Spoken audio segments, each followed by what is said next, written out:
राम राम भाई ने सप्ताह पहला तो मैं बॉलीवुड की इस फिल्म का यू सीन देखो। मेरे पास बिल्डिंग है, प्रॉपर्टी है, बैंक बैलेंस है, बंगला है, गाड़ी, क्या है तुम्हारे पास? मेरे पास माँ है। जी हाँ, ऐसा ही कुछ हो रहा है इस टाइम भारत की राजनीति में, बिहार की राजनीति में।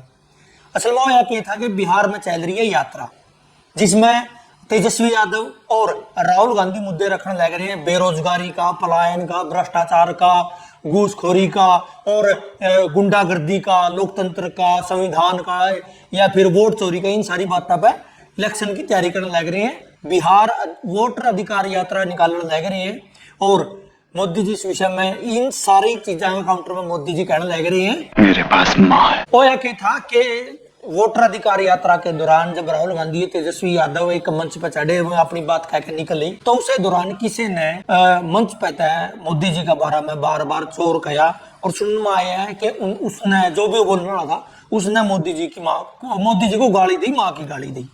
देखिए, बिल्कुल गलत है किसी की भी माँ का बारे में कहना, गाली देना ही गलत है और किसी की माँ का बारे में गलत कहना तो बहुत ज्यादा गलत है। बिल्कुल उस आदमी ने सजा मिलनी चाहिए, मारा लेखा है चाहे उसका गोली मार दो, हमने कोई दिक्कत नहीं है। गलत बात है, बिल्कुल गलत बात है। अब मोदी जी से बात न है, क्योंकि वो ये इस चीज में एक्सपर्ट है कि इसी ने चुनावी मुद्दा बनाकर बार बार कहने लग रहे हैं कि मेरी माँ को गाली दी गई, और ये मेरी माँ को गाली नहीं दी गई। ये हालांकि वे इस देश के प्रधानमंत्री हैं, मूल रूप से गुजरात के हैं, तो उन्होंने नहीं कहा कि ये गुजरात की हर माँ को गाली दी गई। वह जब भारत के प्रधानमंत्री है तो भारत के हर बेटे की माँ को गाली दी गई, उन्होंने नहीं कहा। उन्होंने कहा कि ये बिहार की हर माँ को गाली दी गई, बिहारियों की माँ को गाली दी गई, बिहार के बेटे की माँ को गाली दी गई, क्योंकि बिहार में चुनाव है। अब इस बात ने लेकर कांग्रेस और अलग अलग दलों का कहना है कि जी हाँ, जिसने भी गाली दी है उसने पकड़ के उसने फांसी तोड़ दिया, हमने कोई दिक्कत नहीं। हालांकि वो पकड़ लिया है और उसकी कई फोटो भाजपा नेताओं के साथ भी आई है कि कहीं ना कहीं भाजपा का ही कार्यकर्ता था, है, वो सब जांच का विषय है। और मोदी जी उसी महिला को बिहार की माँ, भारत की माँ, अपनी माँ बता रहे हैं, जिसके बारे में उन्होंने कहा था कि मुझे नहीं लगता मैं बायोलॉजिकली पैदा हुआ हूं। मतलब उनका कहना था कि मैं मेरी माँ की कोख्ता पैदा ही नहीं हुआ। एक महिला के लिए, एक माँ के लिए इससे बड़ा अपमान क्या हो सकता है कि उसका बेटा, खुद का बेटा नहीं कहने लग रहा है कि मैंने मेरी माँ की कोख्ता जन्म नहीं लिया। 9 महीने जिस माँ ने दर्द सहा, 9 महीने जिस माँ ने अपना अंदर रखा हुआ बेटा अपना पेट में रखा, अपनी कोख में रखा, उसको जन्म दिया, उसके बाद पैड़ पोस का इतना बड़ा करया, वो आदमी देश का प्रधानमंत्री, एक स्टेट का मुख्यमंत्री बनया, उसके बाद देश का प्रधानमंत्री बनया। उसने सदा किया कि मेरी माँ ने लोगों के घर में बर्तन मांज के मैं पहले हूं, कि ये उस महिला का अपमान नहीं था। प्रधानमंत्री के बाद उसने कहा कि मैं नॉन बायोलॉजिकल हूं, मैंने लगता मैंने मेरी माँ का कोख्ता जन्म लिया है, कि उस महिला का अपमान नहीं था। मोदी जी सोशल मीडिया पर ऐसे सैकड़ों लोगों को फॉलो करते हैं, जिनकी वाल अगर आप खोल कर देखेंगे तो आपको पता चलेगा कि वे महिलाओं को लेकर कितनी अभद्र टिप्पणियां करते हैं। जो भी महिला भाजपा के बारे में, भाजपा नेताओं के बारे में व्यंग करती है, वो उनके बारे में बोलती है, तो भाजपा के ऐसे सैकड़ों लोग हैं, सैकड़ों ऐसे अकाउंट हैं जो उनके बारे में बहुत ही ज्यादा मतलब निम्न स्तर की घटिया बातें करते हैं, और ऐसे ऐसे लोगों को खुद मोदी जी फॉलो करते हैं। क्या वो महिलाओं का अपमान नहीं है? जब गाली की बात आवे या अपमान की बात आवे तो फिर वो एक पे नहीं सीमित रहता, तो पुराने पर्दे भी पाटेंगे और जो पाप जो बोलिया गया है वो सारी चीज सामने आवे। भारत की राजनीति में इस सत्र की जो बातचीत है वह भाजपा का आने के बाद ही शुरू हुई है। कौन था वो आदमी जिसने कहा था 50 करोड़ की गर्लफ्रेंड, जिसने कहा था जर्सी गाय, जिसने कहा था विदेशी बाल डांसर, जिसने कहा था कांग्रेस की विधवा, और जिसने कहा था और जिसका बारे में कहा था, ये सारे आप समझ सको। ये सारी बात माननीय सम्माननीय मोदी जी द्वारा ही कही गई थी, और किसका बारे में कही गई थी ये सबने पता है। उसके बाद बंगाल का चुनाव में मोदी जी ने बार बार बड़ा मतलब एक घटिया लहजा में कहा था, दीदी ओ दीदी। ये जो व्यंग नहीं था, ये फिल्मों में दिखाया गया गुंडे जब सड़क पर खड़े हो गए किसी महिला का छेड़खानी करे, उसके साथ बुरा बर्ताव करे, तो ऐसी ही भाषा का इस्तेमाल वो कर रहे हैं। और इसके अलावा फंबल भी बता रहे थे, वो चाहे बेटी बचाओ और बेटी पटाओ रहे हो, उनमें भी तो महिलाओं के अपमान थे, लेकिन उस बारे में किसी ने कोई बात नहीं करी। और ये सिर्फ मोदी जी ने नहीं करिया, इसके अलावा बहुत सारे भाजपा नेता ऐसे रहे हैं जिनने महिलाओं का बारे में बहुत सारी अभद्र टिप्पणियां करी है। वो चाहे माननीय सम्माननीय हरियाणा के पूर्व मुख्यमंत्री और वर्तमान में केंद्रीय मंत्री मनोहर लाल खट्टर जी हो, उनने भी कहा था कश्मीर में धारा 370 टूटने के बाद वहां की युवतियों के बारे में महिलाओं पर टिप्पणी करी थी, अभद्र टिप्पणी करी थी, जिसको लेकर विदेशों में भी चर्चा हुई थी और भारत की छवि धूमिल हुई थी। उनने कश्मीरी युवतियों पर टिप्पणी करी थी। रामचंद्र जांगड़ा भाजपा के राज्यसभा सांसद हरियाणा थे, उनने अभी पहलगाम में जो आतंकी हमला आया था और वहां पर जिन जिन महिलाओं के सुहाग आतंकवादियों ने उजाड़े थे उनका बारे में उन्होंने टिप्पणी करी थी कि उन महिलाओं में वीरांगना का भाव नहीं था, वो कमजोर महिलाएं थी।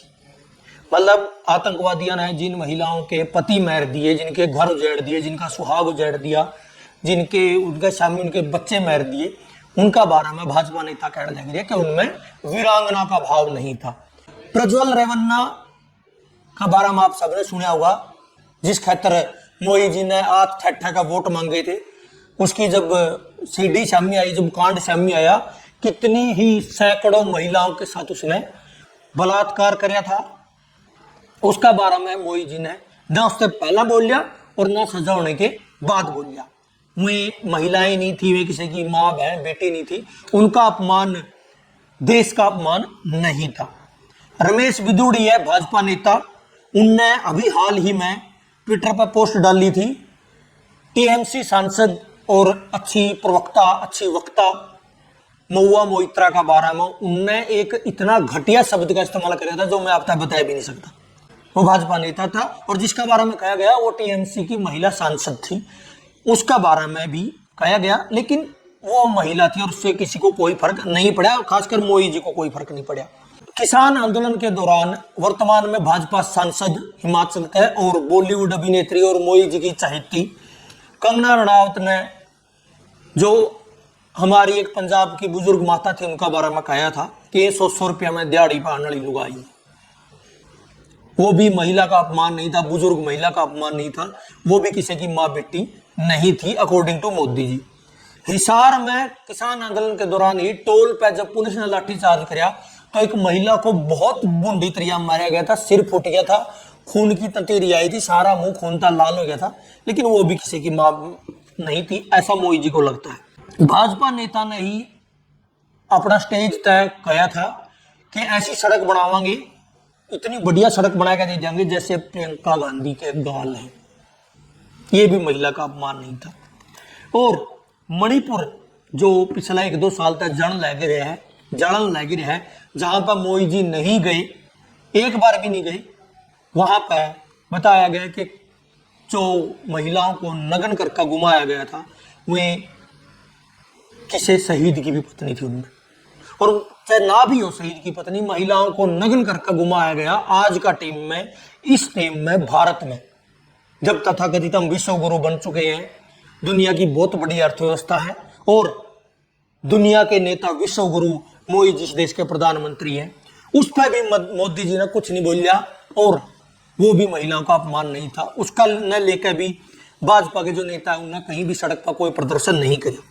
इतना ही नहीं, कथावाचक अनिरुद्धाचार्य है और उसके अलावा जो भी कथावाचक हुए हैं, कई ने महिलाओं को लेकर बहुत अभद्र टिप्पणियां करी हैं। जहां भी चुनाव होते हैं ये सारे कथावाचक उस स्टेट में जाकर कथा कर रहे हैं और कथा के जरिए भाजपा का प्रचार कर रहे हैं, लेकिन उनकी टिप्पणियां तक किसी भाजपा नेता ने कोई फर्क नहीं पड़ा महिलाओं का बारे में।